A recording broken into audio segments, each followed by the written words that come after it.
Gwini cór ar an gédal sias mé buchas as an fircin fólse, agus beidir go láir mé nélgad a cúpla nóid. I have to remember, of course, that speaking in Irish, that Nelson Mandela did indeed learn Afrikaans during the period of his incarceration.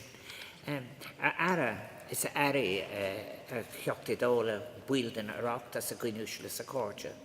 May I just first of all say what may I thank you, John, for that introduction, and may I say what a great pleasure it is to see so many people who have been, I know, have been interested in Africa for a very long time here this afternoon. I want to take the opportunity of commending through John McMahon the Office of Public Works for providing a fine example of public service through the presentation and protection of our heritage and our history, and to all of the people who have worked to make this such a splendid place for people to visit and remember.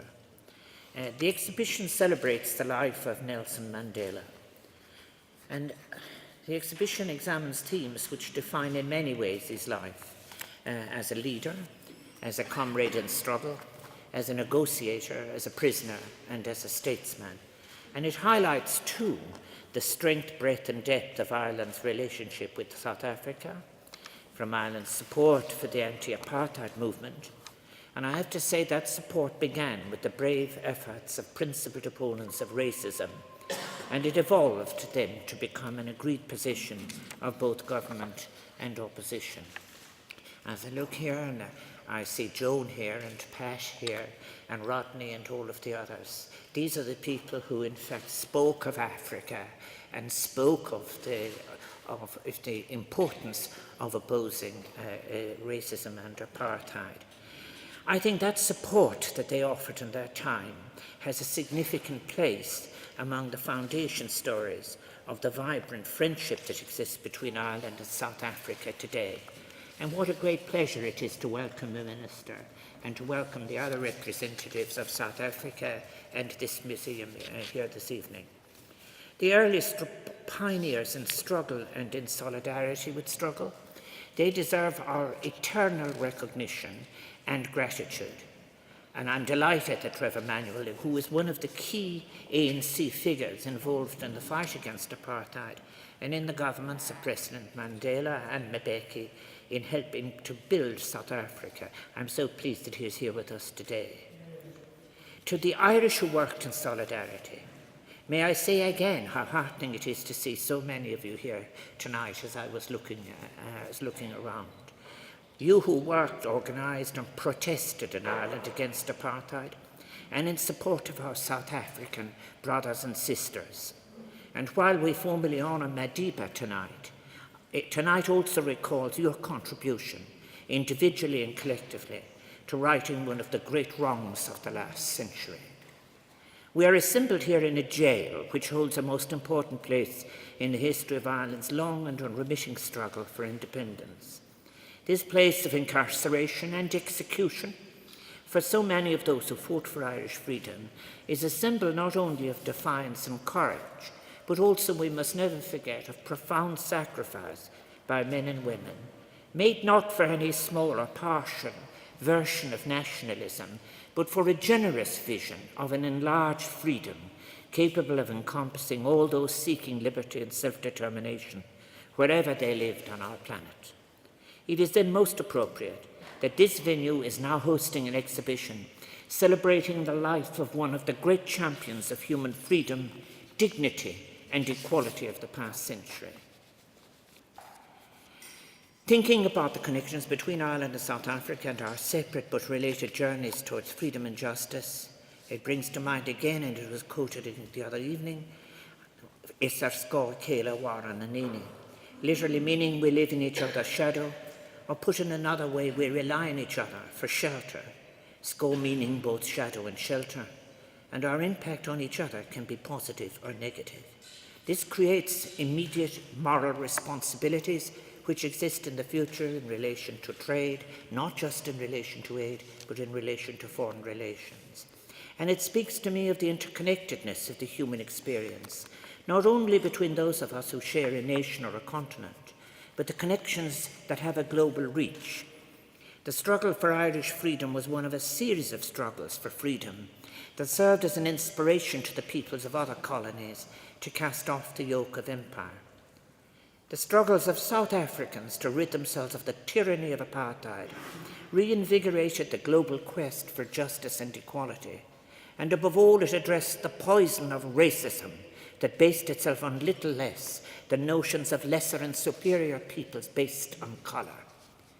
On his first visit to Ireland in July 1990, shortly after his release from prison, but before the shape of the new South Africa had become clear, Nelson Mandela, speaking to the joint meeting of the Houses of the Oireachtas, spoke of how Ireland had given him something very precious, hope. He said, the very fact that there is today an independent Irish state, however long it took to realise the noble goals of the Irish people in bringing it into being, confirms that we too shall become a free people. We too shall have a country which will, as the great Irish patriot said in the proclamation of 1916, cherish all the children of the nation equally. In a complicated and violent world, it is surely appropriate now too that the duty and responsibility for this generation of renewal and sustenance of hope is recalled. Nelson Mandela himself returned a version of that hope to us in his support for our peace process. I think that vindication of hope is his very special legacy to us. His lifetime in service of that duty we honour tonight. For those in the global north who opposed apartheid, and some came more slowly than others, and I think Nelson Mandela, through his thoughts and actions, represents a moral fulcrum, a reminder, a summoning to demonstrate our solidarity with the people of South Africa in their current and future circumstances. The contours of his life, a life lived in the full glare of the public gaze, are so well known to those who sought to support his struggle, chronicled as they were by Mandela himself in his remarkable memoir, Long Walk to Freedom. But we are called upon not merely to indulge a curiosity, but to accept the challenge of facing the question, what are the difficulties of post-colonial transition, and what new solidarities are called for? I think Frantz Fanon, writing, in the 1960s, said, what is called the Third World is a mass whose project should be to remind Europe of how they might achieve that in which Europe has failed. There is a moral lesson, too, to be drawn, I think, from the reluctance and hesitancy that there was there to condemn apartheid. It reflects what Seamus Heaney might have called a collaboration of the silent. In our times, we cannot be silent on the absence of such forms of international collaboration as would achieve what has been in the aspirations of so many freedom movements, justice, equality, and the real freedom in society that cohesion makes possible. Nelson Mandela's life was emblematic of a long struggle for freedom waged through what would be termed Jawaharlal Nehru as the Third World, those newly independent nations that had won self-determination from the empires of Europe in the 1950s and 60s. And they would create a glorious moment of promise in that discussion and discourse that was shared by many leaders in relation to the Third World, the formation of UNCTAD, a particular attitude in relation to the United Nations, which sadly would pass away and be replaced by another paradigm of thought which has prevailed since the end of the 1980s. And that is where Ireland is called into being.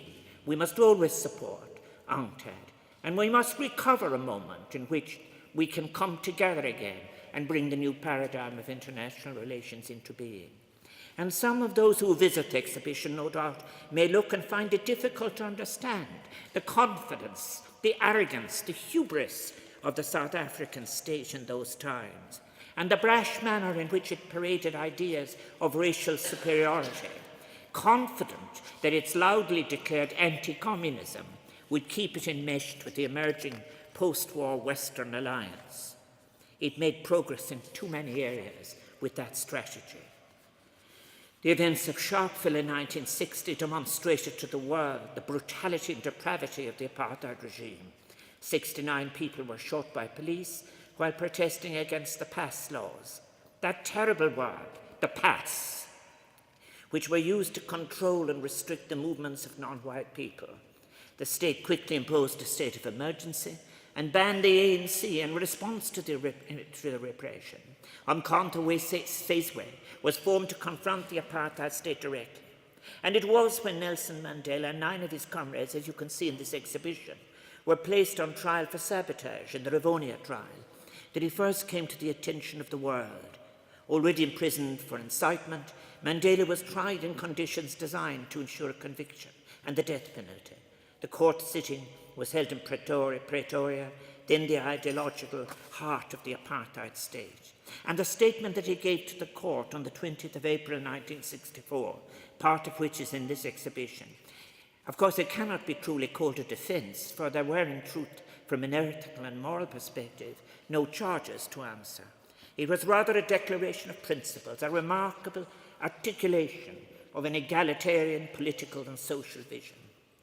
He said, our fight is against real and not imaginary hardships, or to use the language of the state prosecutor, so-called hardships. We fight against 2 features which are the hallmarks of African life in South Africa, and which are entrenched by legislation which we seek to repeal.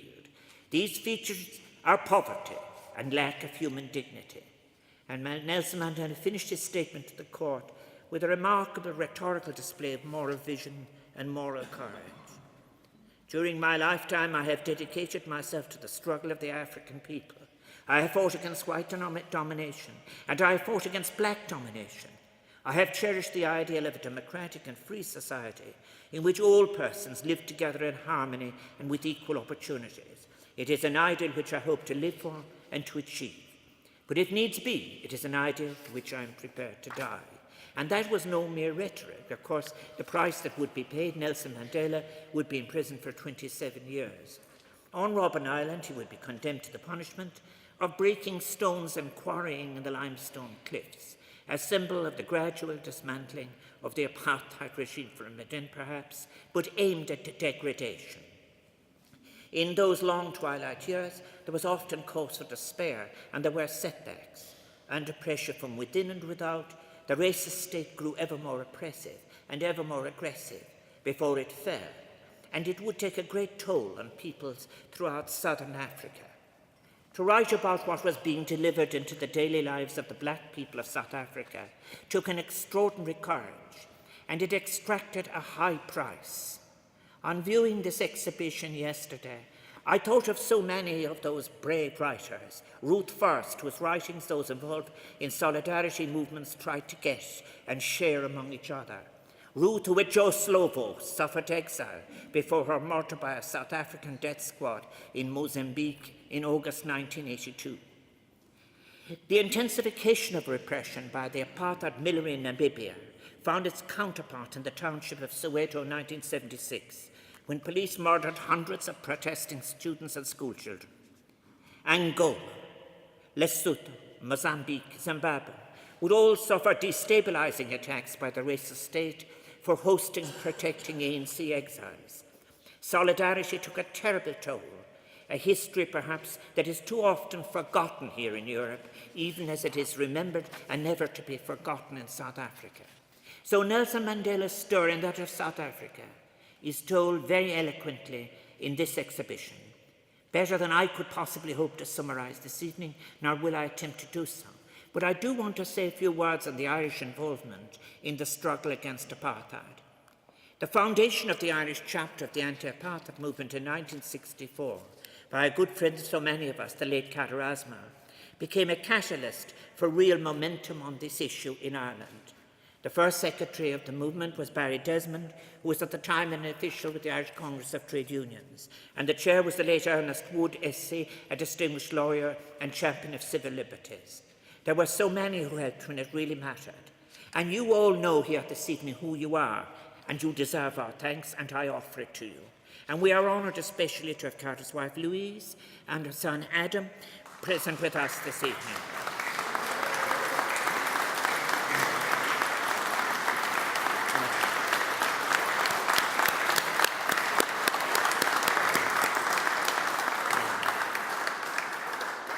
Welcome back to Dublin, your other home. Cadra and Louise and many of the other members of the Irish anti-apartheid movement here tonight worked tirelessly to build a truly inclusive movement against apartheid, which attracted politicians and priests, sportspersons and shopkeepers, and many, many others united against this inhumane regime.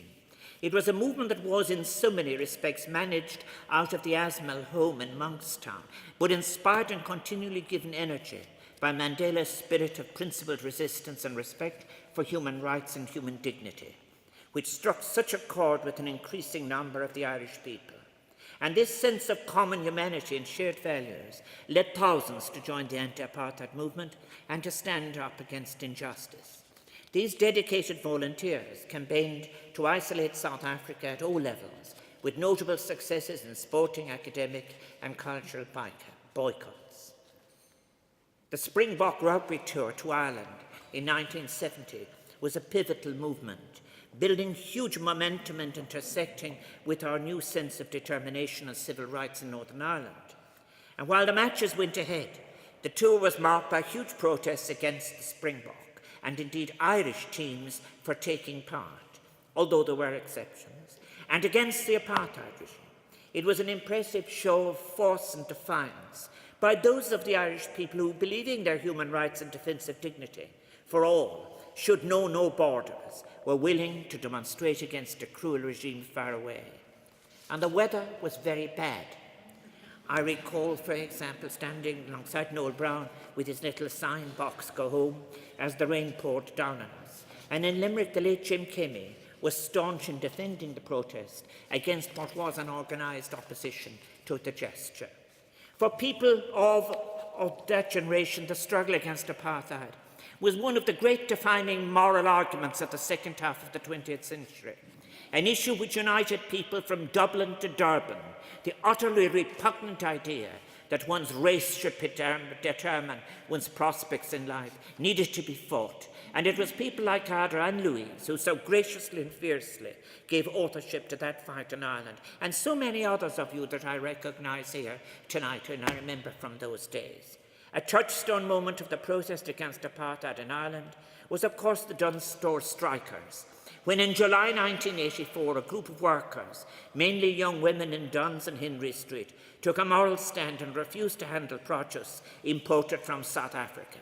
It was an utterly selfless act, and for this refusal they were suspended, thus marking the beginning of what would be an almost 3-year battle by 12 determined and brave workers. The power of their protest and principled stands eventually led the government of Ireland to ban South African goods from being sold in Ireland, and this ban remained in place until the end of the apartheid regime. So I acknowledge here tonight, as I did at the funeral of Nelson Mandela, the presence of Mary Manning and her colleagues, that courageous and principled woman who started that protest.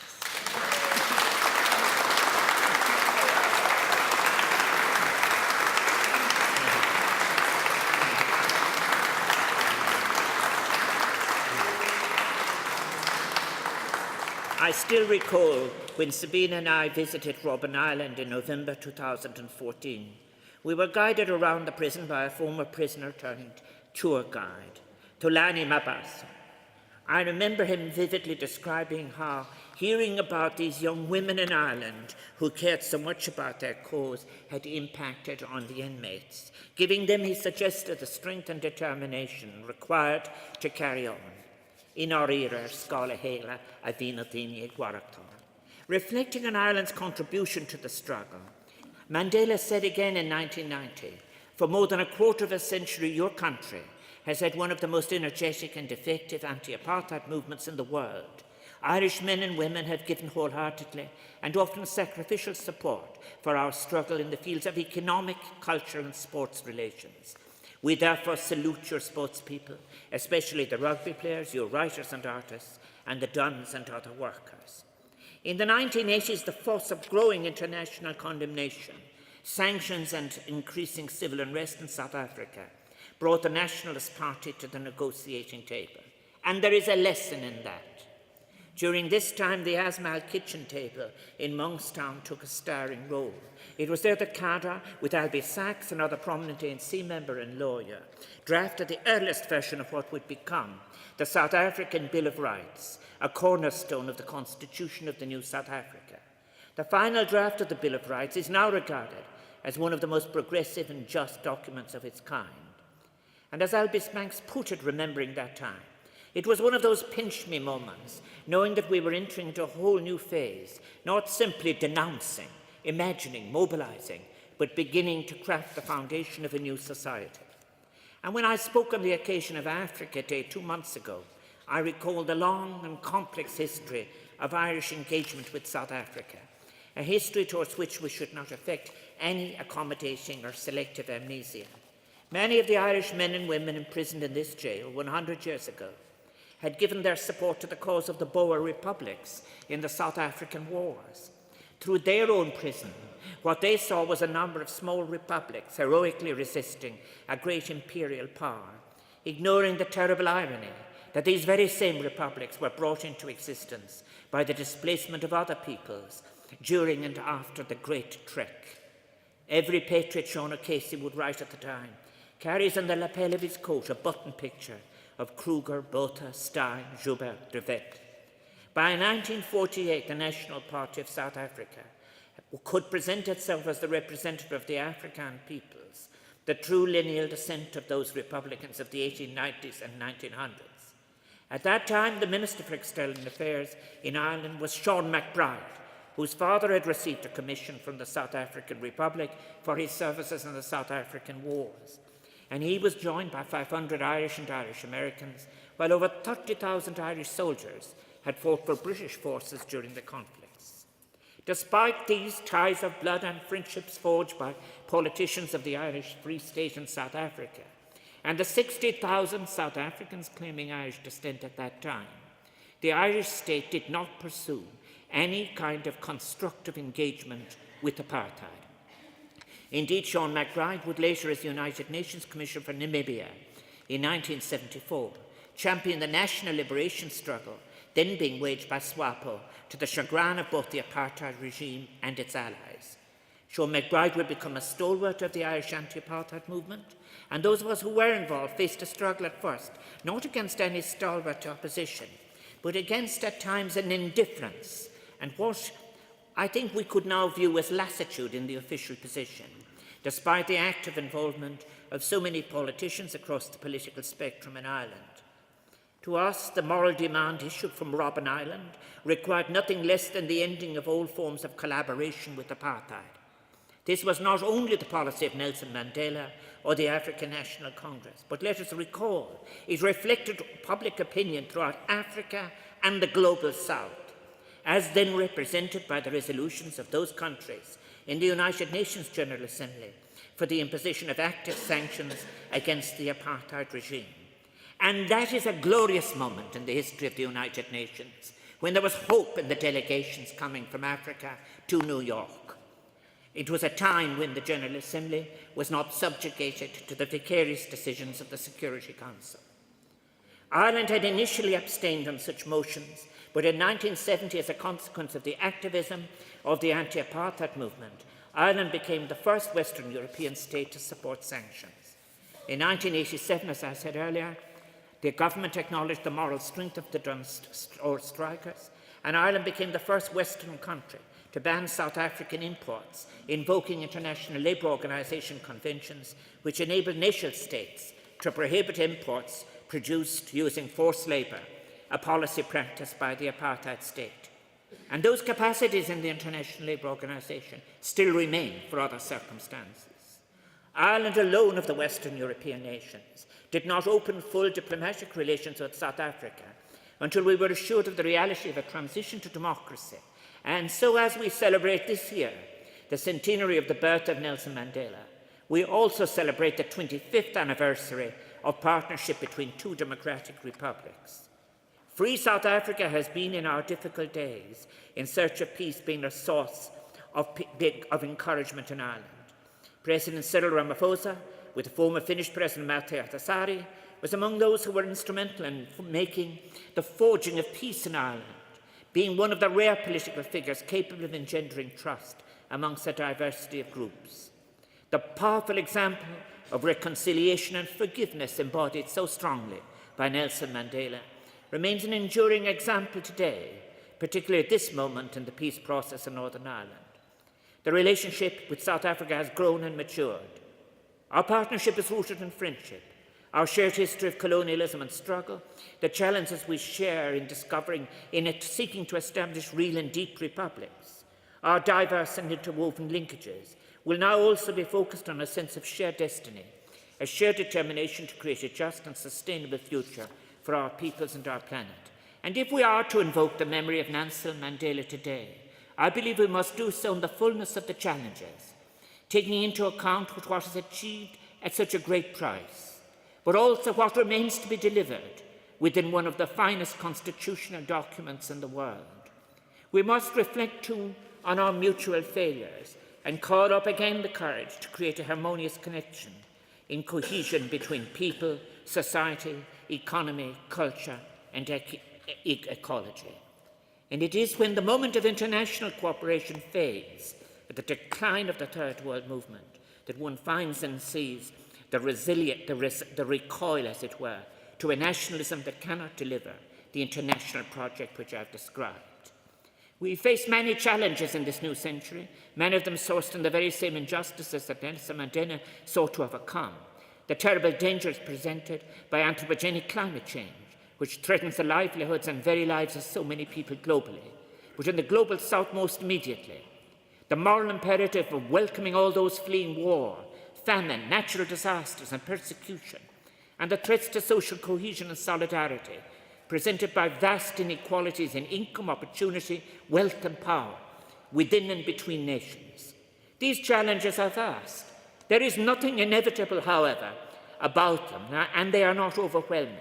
They must be met with a sufficiency of courage, conviction, authenticity. Courage, too, I think, equal to that demonstrated by Nelson Mandela, and they can only be met through fidelity to those values expressed in the Freedom Charter so many years ago, a commitment to economic and social justice, to deliberative democracy, to free and equal access to the machinery of politics, economic power and to education.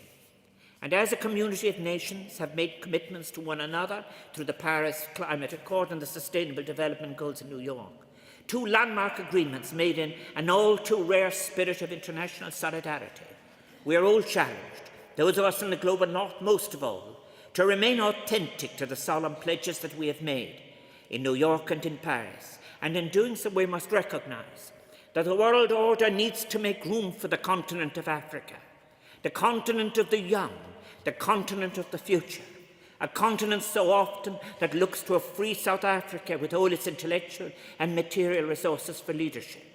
We must not only be trustworthy, but enthusiastic partners of South Africa, working together for a new international, sustainable international economic order. And we must work to create space for the paradigms of thought and practice that will bring this into being.